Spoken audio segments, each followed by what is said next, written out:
अस्सलाम वालेकुम, मैं हूं फ़ारूक बलोच, बिज़नेस जर्नलिस्ट समा डिजिटल। रकबे के लिहाज से कनाडा दुनिया का दूसरा बड़ा मुल्क है, लेकिन इसकी आबादी सिंध से भी कम। शायद यही वजह है कि दुनिया की इस 10वीं बड़ी मईशत को चलाने के लिए कनाडा की हुकूमत अगले 3 साल में 10 लाख से ज़्यादा लोगों को शहरियत देगी।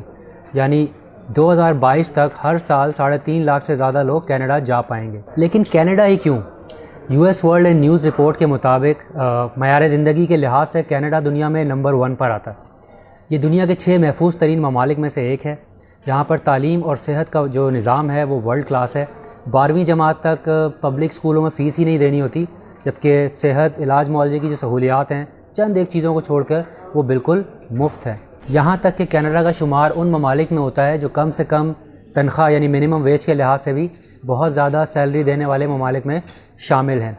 कनाडा एक मल्टी कल्चरल डाइवर्स कंट्री है। यहाँ पर मुख्तलिफ़ मुल्कों से, मुख्तलिफ़ रंग व नस्ल से ताल्लुक़ रखने वाले लोग आबाद हैं और यही वजह है कि बहुत वेलकमिंग भी हैं। अब आप सोच रहे होंगे क्या आप कनाडा की शहरियत की अहलियत रखते हैं? इस सवाल का जवाब हमें भी चाहिए था, इसलिए हमने एक इमिग्रेशन एक्सपर्ट का इंटरव्यू भी किया, उससे सवाल किए।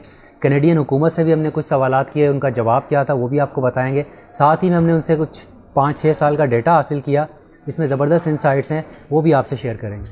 कनाडा की हुकूमत को हर साल तकरीबन 4 लाख एप्लीकेशंस मौसूल होती हैं परमानेंट रेजिडेंस के लिए, और अगर पाकिस्तान की बात की जाए तो इसका 3% जो तकरीबन 12,000 बनता है वो पाकिस्तान से आता है। यानी हर 100 में से सिर्फ 3 एप्लीकेंट्स पाकिस्तान से अप्लाई करते हैं, और जो एप्लीकेंट्स कामयाब होते हैं उनके ममालिक में जो सर फ़हरिस्त हैं 5वें नंबर पर पाकिस्तान है। तो आप टॉप 5 कंट्रीज़ में शामिल हैं। और अगर हम हर 100 एप्लीकेशंस की बात कर लें तो उसमें से 14 सिलेक्शन जो कामयाब कैंडिडेट्स होते हैं वो इंडियंस होते हैं, 13 के करीब फ़िलिपिनोज़ होते हैं, और 6 के करीब सीरियंस, और 4 कह लें कि 100 में से पाकिस्तानी एप्लीकेशंस कामयाब होती हैं। एक और इंटरेस्टिंग फैक्ट जो हमें डेटा से मिला वो ये कि अगर आप फ़ीमेल हैं तो आपके चांसेस ज़्यादा हैं, क्योंकि हर 100 में से 51 यानी मोर देन हाफ जो एप्लीकेशंस हैं सक्सेसफुल वो फ़ीमेल कैंडिडेट्स की होती हैं। और अगर स्किल माइग्रेशन की बात की जाए तो टोटल जो ओवरऑल एप्लीकेशन आती हैं हर 4 में से एक इसी कैटेगरी में से होती है। इसमें कुछ फील्ड्स जो ख़ास तौर पे सर फ़हरिस्त हैं उसमें इंडस्ट्रियल, इलेक्ट्रिकल और कंस्ट्रक्शन सेक्टर है, नेचुरल रिसोर्सेज है जैसे गैस, ऑयल, फ़िशिंग, एग्रीकल्चर वगैरह, और जो प्रेशियस मेटल की माइनिंग है, कोल माइनिंग है, ये शामिल है, इनकी जॉब्स बहुत ज़्यादा हैं। और साथ ही में शेफ़्स और कुक्स यानी खानसामाओं की भी ज़रूरत है वहाँ पे। बुचर्स और बेकर्स यानी कसाई और जो बेकरी के लोग हैं उनकी भी जो वहाँ पे जॉब्स में बहुत ज़्यादा डिमांड है। ये चंद एक कैटेगरीज़ हैं, बट इसके अलावा और कौन सी कैटेगरीज़ हैं जो हाई डिमांड में है, और क्या रिक्वायरमेंट होती है एक एप्लीकेशन की, और एक स्ट्रॉन्ग एप्लीकेशन होती क्या है, इसमें कितना टाइम लगता है, कितने पैसे लगते हैं, इन सवालों के जवाब हम जानते हैं कि इमिग्रेशन कंसल्टेंट से।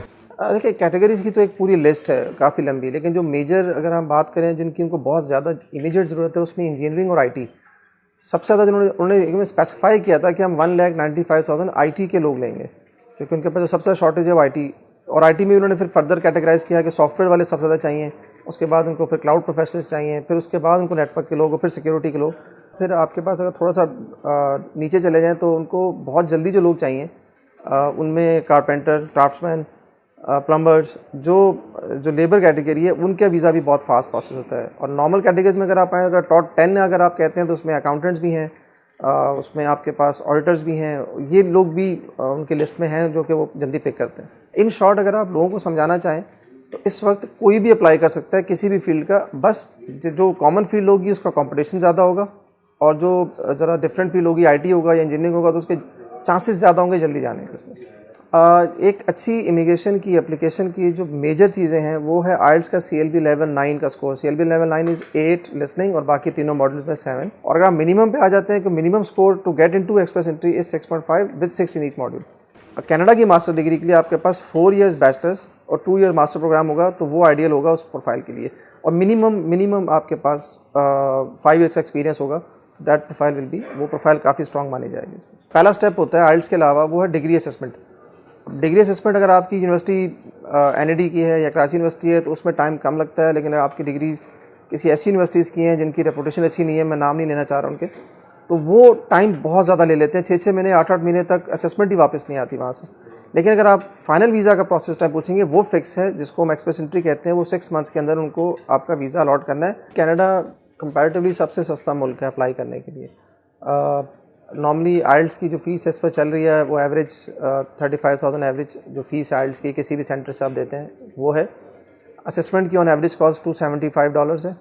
और उसके बाद जो वीज़ा जो एक्सप्रेस एंट्री में जो आपकी प्रोफाइल है उसकी कोई फ़ीस नहीं है। और वीज़ा अप्लाई करने में 2 स्टेप्स में आप 2 फ़ीसेज़ आपको देनी होती हैं। $575 जो कैनेडियन डॉलर है वो वीज़ा फ़ीस है, और $490 उनकी जो है वो लैंडिंग फ़ीस है।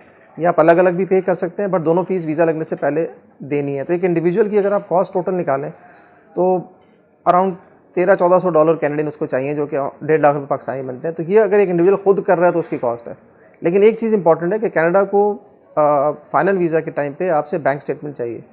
तो एक सिंगल आदमी की तकरीबन $12,500 आपको बैंक में शो भी करने हैं। उसके मल्टीपल उन्होंने दिखाए, लेकिन आपको ये पैसे शो करने हैं अपने। जो ओवर 18 है, मतलब जो लोग हैं फाइल के अंदर, यानी मियाँ बीवी हैं, तो उनकी तो फीसेस बराबर ही हैं। 575 वाइफ की भी जाएगी, 490 लैंडिंग फ़ीस वाइफ की भी जाएगी। पर बच्चा $150 पे करना है, उसकी लैंडिंग फ़ीस पे नहीं करनी होती। तो और प्लस एक जो इंपॉर्टेंट चीज़ है, एक सिंगल बंदे की बैंक स्टेटमेंट $12,000 है, और एक फैमिली की तकरीबन $24,500 है। स्किल माइग्रेशन के अंदर आपको जॉब लेके जाना ज़रूरी नहीं है, आप वहाँ जाके जॉब अप्लाई करते हैं। अगर हम वेल प्रिपेयर्ड नहीं हैं तो बहुत टफ़ कंट्री है रहने के लिए। आपको एटलीस्ट 6 मंथ्स चाहिए आपके पास, आपको फाइनेंशियली प्लान होना 6 मंथ्स के लिए। अगर आपकी रिसर्च वर्क अच्छा नहीं है तो आपको जाके काफ़ी प्रॉब्लम्स आएंगी। मैंने हमारे पे ऐसे क्लाइंट्स भी हैं जिन्होंने जाके 6-6 महीने से उबर चलाई हो, लेकिन वो था डॉक्टर। तो उसकी वजह क्या थी कि वहाँ जाके उनकी जो लोकल उनकी जो HR पॉलिसीज़ हैं वो उनको नहीं पता होती, अप्लाई कैसे करना है, किसके पास जाना है, ये प्रॉब्लम्स आती हैं। और जो आपने जिक्र भी किया उसका सबसे इंपॉर्टेंट है वेदर फैक्टर। अगर आप टोरंटो के अलावा कहीं भी रह रहे हैं, इवन टोरंटो भी काफ़ी ठंडी जगह है, लेकिन कहीं भी और रह रहे हैं तो -30 -40 के जगह जाकर तो लोग ऐसे हैं कि जो वापस भी आ गए एक साल के अंदर। हमारे यहाँ बहुत कॉमन है लोग जिनकी एज अब 36 है, उनके पास BCom की डिग्री है, उनको मैं रिकमेंड करूँगा कि वो उसमें ना जाएं। आपके पास मिनिमम अगर मास्टर्स डिग्री है, आइडियल एज जो है वो 24 से 32 है, ये लोग अप्लाई करें। इसके अलावा जो लोग हैं या तो वाइल्ड्स का बहुत अच्छा स्कोर कर लें या उनकी फैमिली वहाँ सेटल हो तो ट्राई करें, वरना इस वक्त कनाडा का criteria yes they are welcoming, उनको लोग चाहिए, लेकिन सब नहीं चाहिए। कनाडा की इकॉनमी जो है वो हेविली सर्विस ओरिएंटेड है, यानी यहाँ पर वर्कफोर्स का तकरीबन 80% जो है वो ऑफिस जॉब्स करते हैं, जिसमें IT सेक्टर है, अकाउंटेंट्स हैं, ऑडिटर्स वगैरह। तो इससे ये अंदाज़ा तो हो जाता है कि सर्विसेज सेक्टर में आपके चांसेस ज़्यादा हैं।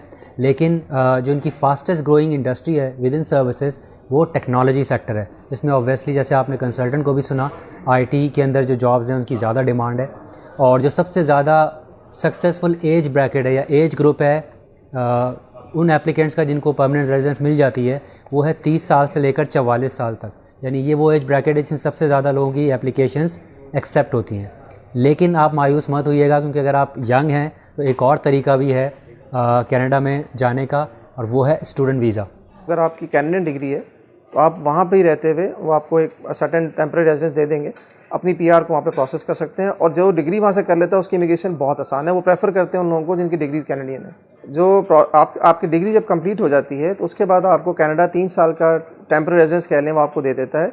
उस दौरान आप अपनी जो अगर आपने जो पढ़ा है उसकी प्रैक्टिस कर सकें और अपनी परमानेंट रेजिडेंसी को वहाँ पर रहते हुए प्रोसेस कर सकें। और वो अगर 6 महीने में होगी तो 6 महीने में आपका वीज़ा कन्वर्ट हो जाएगा परमानेंट रेजिडेंसी के अंदर। 2018 के अंदर कनाडा की हुकूमत ने 54,000 स्टूडेंट्स को परमानेंट रेजिडेंस दिया, क्योंकि उनकी एजुकेशन कनाडा की थी।